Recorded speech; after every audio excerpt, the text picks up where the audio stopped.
สวัสดีจ้าแม่ค้าอยู่ไหนสวัสดีราคาไม่มีใครอยู่เหมาร้านไม่มีใครอยู่เหมาร้านนะคะแม่ค้าไปอยู่หลักแม่ค้าไปอยู่หลัก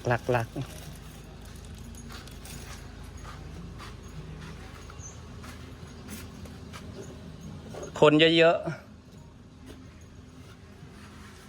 เปิดหรือเปล่าคะน้ำก็ไม่ขายสบายดีนะพี่ดอกห่อนเด้อเฮ้ยน้ำหน่อยค่ะ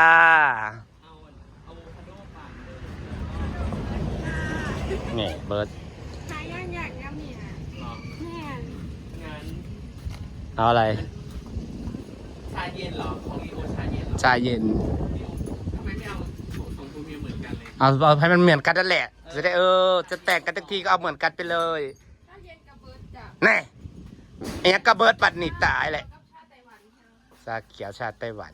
เขาบอกเอามาให้สั่งเผือกเลยเขาเผือกว่าเพื่อนกินเผือกเลย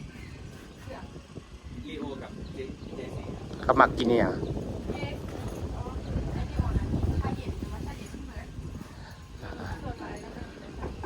จะได้เอานมเย็นคนเยอะกับเจซีเขาเหมือนกันเลยชาไทยกับชาเย็นนะอันเดียวกันอันเดียวกันเอาตัวนั้นแหละแล้วว่ามันหมดค่ะของคุณพี่นมเย็นใช่ไหมคะจ้าคนเยอะๆค่อยกินคนบ่หลายก็กินบ่ได้งั้นก็เอานมเย็นหมดทุกคนเลยจบมันจะได้เร็วชมพูใช่บำรุงหน่อยเนาะแก้วเท่าไหร่ได้ผัวเมียเขาบำรุงร่างกายแก้วละ20เราไปหานแสกจันนะคะจากทะเลฮอดบ้านเจ็ดสีได้บ้านนี้เขาจะได้โค้งออกทั้งบ้านนั่นน้องผือว่าเขาเห็นทางเขาบอกว่าแม่นเขาเห็นทางเลนที่2บอกคือว่าเขาเห็นทีละเลนเนาะแต่ว่าเขามันเว้นได้เขาก็ให้เว้นมั้งเห็นมันโทรบอกว่าให้เว้น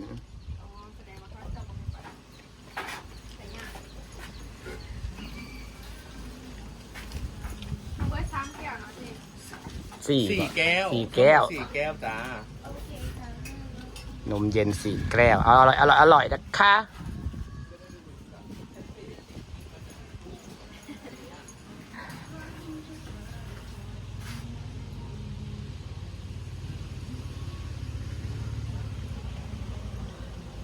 เธอจัดเป็นมุมเธอก็ที่จริงนะมันต้นไม้เยอะๆแบบเนี้ยสามารถตกแต่งเป็นมุมคาเฟ่ได้นะออกไอเดียสิแต่มันขี้ฝุ่นนี่แหละเนาะบอกเอาจาก4เธอเอาผ่าแสลงนะมาบังกับเห็ดมังนี่ผ่าแสลงบังจากหัวนี่ไปหอดสุดหัวผู้เลยเป็นบังขึ้นนาเลยผ่าแสลงนะบริเวณอันนี้เขาก็ตบแต่งบอลนั่งเล่นมันตบแต่งเป็นคาเฟ่ได้นี่นะ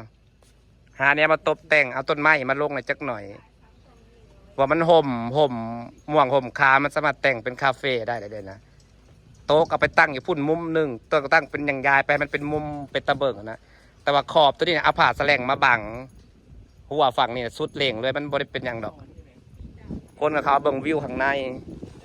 ผ่าแสลงกับเม็ด60 บาทเองเธอ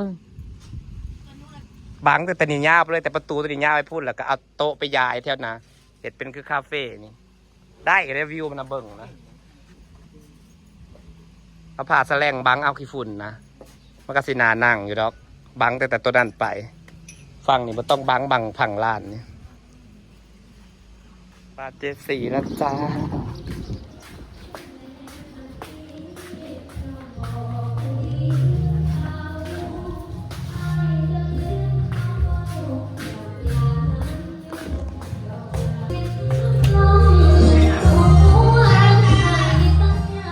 มีความสุขเนาะอยู่สองผมเมียเปิดเพลงวอนอยู่ซื้อสาลีมัน200มาต้มมาคนเดียวจ้าครับทุกคนโสดจ้าเขามาอิจฉาหมักเป้าเจได้จ้าหมักเป้าเจแต่ว่าเป็นร้านสะพายเธอหมักเป้าเจจีบอยู่บนคืนใส่เปลี่ยนทานเลยเปลี่ยนแล้วทาน งาบ่ขึ้นบ่ อันนี้ต้มใช่ไหม ไม่ต้องต้มหมดมันก็จะ ต้มบ่ได้กินบ่เบิดเด้นี่นี่มะกอกเก็บมาให้ค่ะไปใส่ตู้ฟรีซไว้ ขอบคุณค่ะเดี๋ยวเอาไปใส่ เดี๋ยวไปเก็บมาเพิ่มใส่ตู้ฟรีซไว้เอาน้ำมาให้แล้วค่ะปฏิจจบ่าวฮะ ฮะอะไรก็ ไปเข้าข้างในเหรอ เข้าข้างในจ้ะละ เดี๋ยวไปตั้งเต้นฟังได้เฮ้ย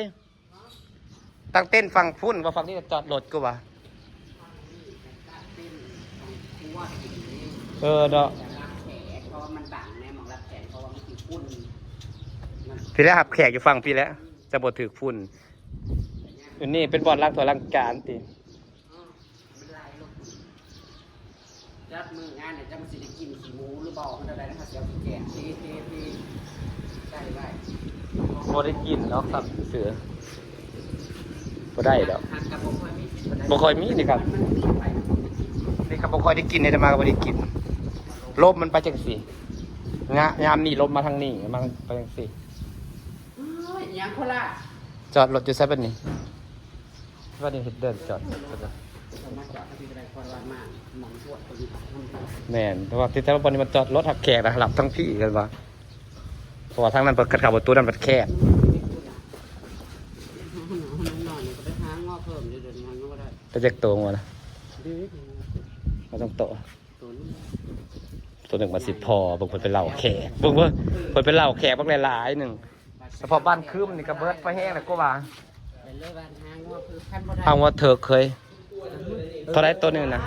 16ได้จัง เนี่ย มันจะส่งง่าย เขาก็เอาตัวนี้มันใหญ่เขาก็เอาตัวห้ามเฮ้ยแบบนี้นะ ข้ามอาจจะได้ข้ามอาจดีว่าเพิ่นบนนั้นบ่ โอ้ยมันเถิกใหญ่แต่อีกตัวหนึ่งก็บ่ต้องเอาใหญ่แบบนี้ ตะกี้ว่าอยากจะสัมหา6,000 อันนั้นแหละเอามาสำรองว่าสมหา6,000ซ้ ถามใครแล้วก็จะเอาผัดท้ายแล้วนี่นะ ำเอาสำหา6,000เลยเฮ้ยเพราะตัวนี้มันก็ตัวใหญ่เลยเด้ ป้าเข้าไปนั่งนั่ง เคสอะ ได้รู้คนแรกแล้วทำหมันหรือยังหรือว่าจะมีต่อ คนสอบถาม เอาลูกแล้วจะทำมันไม่ต้องถามเริ่มแรกก่อนแต่งแล้วจะเอาลูกเลยไหม ถามว่าเป็นเมนหรือยัง เออ มันสุดแล้ว อันนี้น้ำเอียมาฝาก เพราะว่าที่อันนั้นอ่ะมันไม่มี จ้า อะโวคาโดก็ ชาอะไรก็ไม่มีอะไรก็ไม่มีของเขาหมด ไปเลยจ้ะ ใครดีโคราชอย่างไร เขาขายดี ป้าเขานะ แต่ป้าเขาได้ปะพี่น้องดื้อๆโคราชเธอสนิทฉันเหรอเตะฉันกี่ครั้ง เธอจะมาหยอกฉันนี่ไม่ได้นะ ทำไมเธอโตเร็วจังเลย แม่เธอเลี้ยงดีเหรอ